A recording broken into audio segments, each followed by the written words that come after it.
안녕하세요. 에너지니 라이프의 지니입니다. 오늘은 제가 새해에 들어오면서 새롭게 시작하게 된 활동? 사이드 프로젝트가 있어서 그 내용을 좀 같이 얘기를 나눠보면 좋겠어가지고 영상을 시작해봅니다. 여러분 혹시 오설록이라고 아시나요? 제주도에 있는 오설록 티하우스 혹시 가보셨어요? 저는 진짜 너무 그 경험이 좋았어가지고 오설록이라는 브랜드에 굉장히 푹 빠지게 된 계기였거든요. 근데 올해 굉장히 또 운이 좋게도 오설록에서 모집하는 티크리에이터 1기에 같이 함께 동참을 하게 되어서 오설록에서 매달 하나씩의 미션을 수행하게 됐어요. 근데 그냥 미션만 수행하면 재미가 없고 오늘의 주제인 사이드 프로젝트를 해야만 하는 사람에 대해서 얘기를 한번 나눠보려고 합니다. 이번 2월부터 활동이 시작됐는데 이렇게 두 개의 택배가 도착했어요. 하나는 안에 아마 제품이 들어있을 건데 이 제품을 한번 테스팅해보는 게 첫 번째 미션이고요. 두 번째는 또 이렇게 봉투 안에 뭐가 들어있을지 한번 열어보도록 하겠습니다. 사실 컨텐츠를 만드는 것까지가 미션은 아니에요. 그럼 제품을 테스팅해보고 거기에 대한 의견을 남겨주는 게 사실 미션인데 박스를 열어보니까 저 언박싱 처음 해보는데 월간 설록 박스라고 해가지고 그냥 안에를 보니까 무려 8종류의 찻잎과 머그잔까지 주셨다고 하니까 한번 열어보겠습니다. 이렇게 종이에 포장이 된 제품들로 보내주셨는데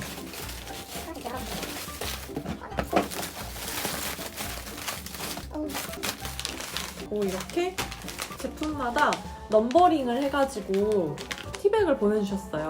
여기 안에 각각 다른 아이들이 들어있는 것 같습니다. 저도 한번 오늘 차를 하나 테이스팅을 해보면 좋을 것 같아요. 그죠? 요거 머그를 보내주셨어요. 이렇게 너무 귀여운 오설록 로고가 있는 박스 안에 시크릿 티스토리 머그라고 해서 이렇게 사슴이 그려져 있고 찻잎인 것 같죠? 1979년부터 제주에서 차를 키워온 오설록에서 컵까지 보내주셨어요. 그러면 빨리 차를 한 잔 내려서 같이 마시면서 오늘의 본격적인 이야기를 시작해보도록 하겠습니다.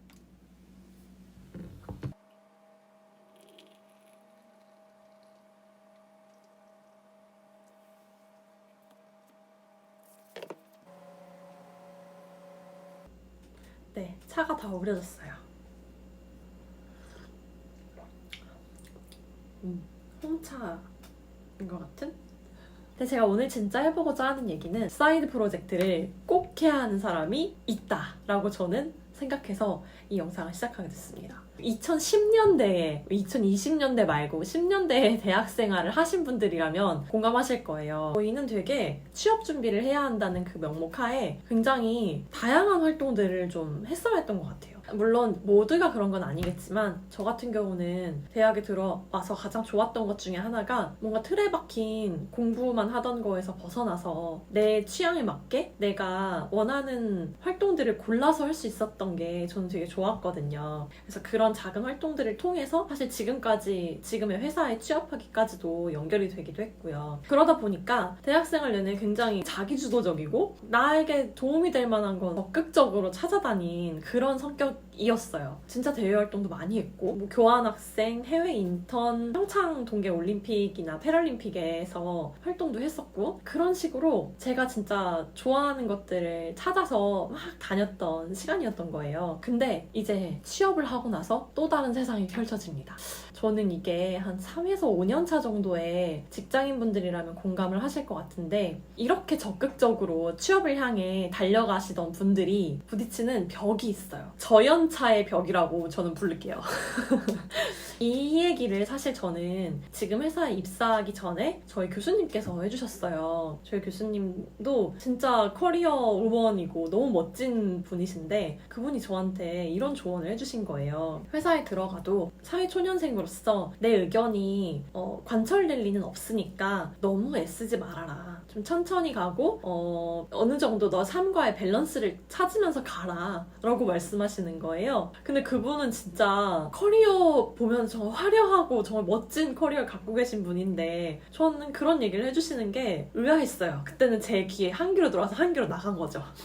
근데 그렇게 몇 년을 조직 생활을 하다 보니까 그 말이 진짜 진리였구나 이걸 알게 된 거예요. 사실 이렇게 우리가 적극적으로 나 자신의 커리어를 찾아서 나만의 정말 항해를 해온 거잖아요. 근데 막상 그 결승선 골인을 한 거예요. 어쨌든 취업이라는 그 관문을 통과한 순간 우리의 어떤 이런 독자성, 주체성, 이런 창의성 이런 건 사실 조직이 바라는 바가 아니게 된다라는 생각을 전 했어요. 물론 회사마다 다를 수 있고 여전히 뭐 스타트업이라든지 아니면 뭐 1인 프리랜서라든지 이런 분들은 다를 수 있죠. 근데 조직 내에서 사실 사회초년생이라는 그 위치는 이렇게 말하면 좀 그렇지만 시키는 일을 잘하면 칭찬받기 좋은 포지션이다 라는 거예요. 사실 저는 진짜 인정 욕구가 있는 사람이에요. 인정받는 거 좋아하고 누가 칭찬해주면 밤새서 막 뭘 해가고 과제도 막 밤새서 하고 그랬던 사람이거든요. 그 인정받는 것, 뭔가 남들한테 보여줄 수 있는 뭔가가 하나 생기는 것 이런 걸 너무 갈구해왔던 사람인 거죠. 제 안에 어떤 이 공허함이 있었달까? 채워지지 않는 어떤 그 밑빠진 독 같은 느낌? 당연히 이 사람이 뭐 취업을 한다고 내가 어디 가겠어요? 회사 안에서 퍼포먼스로 나를 증명하고 싶은 거죠. 그러다 보니까 제가 했던 가장 큰 실수는 제 위치에서 해야 되는 일이 뭔지를 잘 몰랐던 것 같아요. 사실 사회초년생에게 주어지는 어떤 역할이라는 게 창의력 있고 뭐 재기발랄 하고 막 그런 면들을 잘하시는 점도 분명 있어요. 왜냐면 어쨌든 새로 리프레시가 되는 거잖아요. 신입이 들어오면 항상 일을 잘하는 사람이다라는 것에서 가장 중요한 건 시키지 않아도 잘하는 것이라는 생각을 갖고 있었어요. 그래서 왜 이렇게 2번 말하지 않아도 한 번 말해도 찰떡같이 알아들어서 하나를 알려주면 열을 안다. 저는 그게 제 모토였거든요. 그래서 진짜 그렇기 때문에 사실 빠르게 잘하고 인정받을 수 있었던 요인인 것 같긴 해요. 근데 이게 어느 정도 적당히 내 선을 지키면서 잘하면 괜찮은데 삐끗할 때가 있어요. 그럴 때가 언제냐면 너무 잘하고 싶을 때, 지나치게 잘하고 싶은 마음이 앞서서 내가 회사에 매몰되는 순간 문제가 되는 것 같아요. 그래서 그렇게 달리다 보니까 번아웃이 빠르게 왔었어요. 사실 이번 직장에 들어오기 이전부터 저는 번아웃을 경험을 했었고 그걸 잘 해소를 하고 지나갔었으면 좋았을 텐데 그 작업을 어떻게 하는지 잘 몰랐던 것 같아요. 이건 왜냐? 내 내면에 대한 어떤 관찰이 없었기 때문인 거죠. 저는 여전히 인정 욕구를 갈구하는 사람이었으니까요. 그래서 그 경계, 어떤 분들은 워라벨이라고도 부르는 것 같은데 저는 워라벨이랑은 조금 다른 것 같아요. 왜냐면 제가 일을 열심히 한 건 진짜 일을 사랑해서였거든요. 그러니까 나는 밸런스를 맞추고 싶은 마음이 애초에 없었어. 나는 일로 인정받고 싶었단 말이야.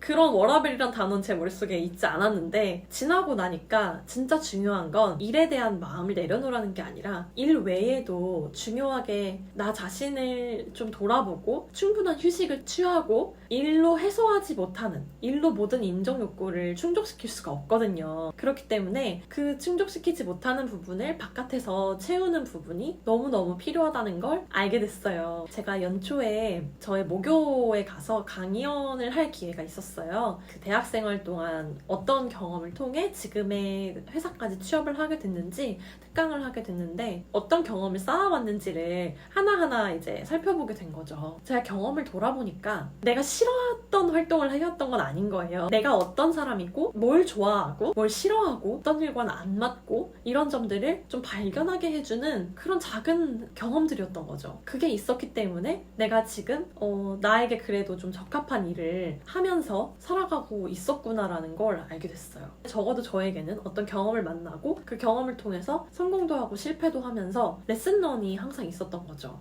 근데 그 레슨런이 있으려면 다양한 경험을 해야 돼요. 그러니까 여기서 사회초년생들이 주로 벽에 부딪히는 거예요. 왜냐면 초년생들에게 주어지는 과제는 그렇게 굉장히 새롭거나 그런 일들을 쉽게 주어지진 않거든요. 오히려 기존 시스템에 좀 더 적응하고 어떻게 하면 이 안에서 좀 더 개선할 점이 있을까 그런 걸 하나하나 차근차근 배워가다가 어느 정도 경력이 쌓이고 경험이 쌓였을 때 진짜 내 인사이트를 넣어줄 수가 있는 거죠. 근데 여러분 그 인사이트 있잖아요. 내가 내 본업에서 내 일을 잘하기 위해 인사이트를 가지려면 어쩔 수 없이 또 다른 경험이 필요합니다. 그런데 회사 안에서는 채울 수가 없는 경험들인 거예요. 그래서 회사 밖에서 있을 때 나의 시간을 확보하는 게 너무 중요한 거죠. 그때 알게 된 게 내가 이렇게 비어있는 컵으로는 다른 사람에게 줄 수가 없구나. 내 컵을 계속해서 채워 넣어야만 거기서 뭔가 아이디어도 나오고 생각도 나오고 새로운 일을 해볼 만한 추진력도 생기고 그런다는 걸 좀 알게 됐어요. 여러분 혹시 리플레이 아시나요? 플레이리스트 만드시는 채널이잖아요. 제가 롱블랙에서 그분을 인터뷰한 기사를 봤는데 그분도 대기업에 다니시면서 플레이리스트를 취미로 만들기 시작해가지고 본인이 직접 촬영하신 사진과 좋아하는 음악들을 같이 큐레이션해서 채널을 굉장히 크게 키우신 분이잖아요. 근데 그분이 하신 말씀이 그거였어요. 회사 바깥에서 하는 이런 활동들이 오히려 회사 안에서의 일들에 도움이 됐다. 그 말이 너무 맞는 말이거든요. 그래서 저는 좀 더 본격적으로 제가 진짜 하고 싶었던 얘기들을 나누는 저만의 채널, 저만의 이런 에너지니 채널도 그렇고 다양한 활동들을 계속해서 해나가고 싶어요. 그런 것들 하나하나 이 유튜브에 또 기록을 하면서 저와 비슷한 생각을 하시는 분들과 또 얘기를 나누고 싶은 마음입니다. 오늘 영상 여기까지 찍어보도록 하고요. 저는 계약서를 쓰러 가겠습니다. 너무 감회가 새롭고 직장인분들도 충분히 이런 작은 활동부터 시작해보시면 좋겠다는 그런 나만의 길을 찾아가는 그 길을 저는 진심으로 응원합니다.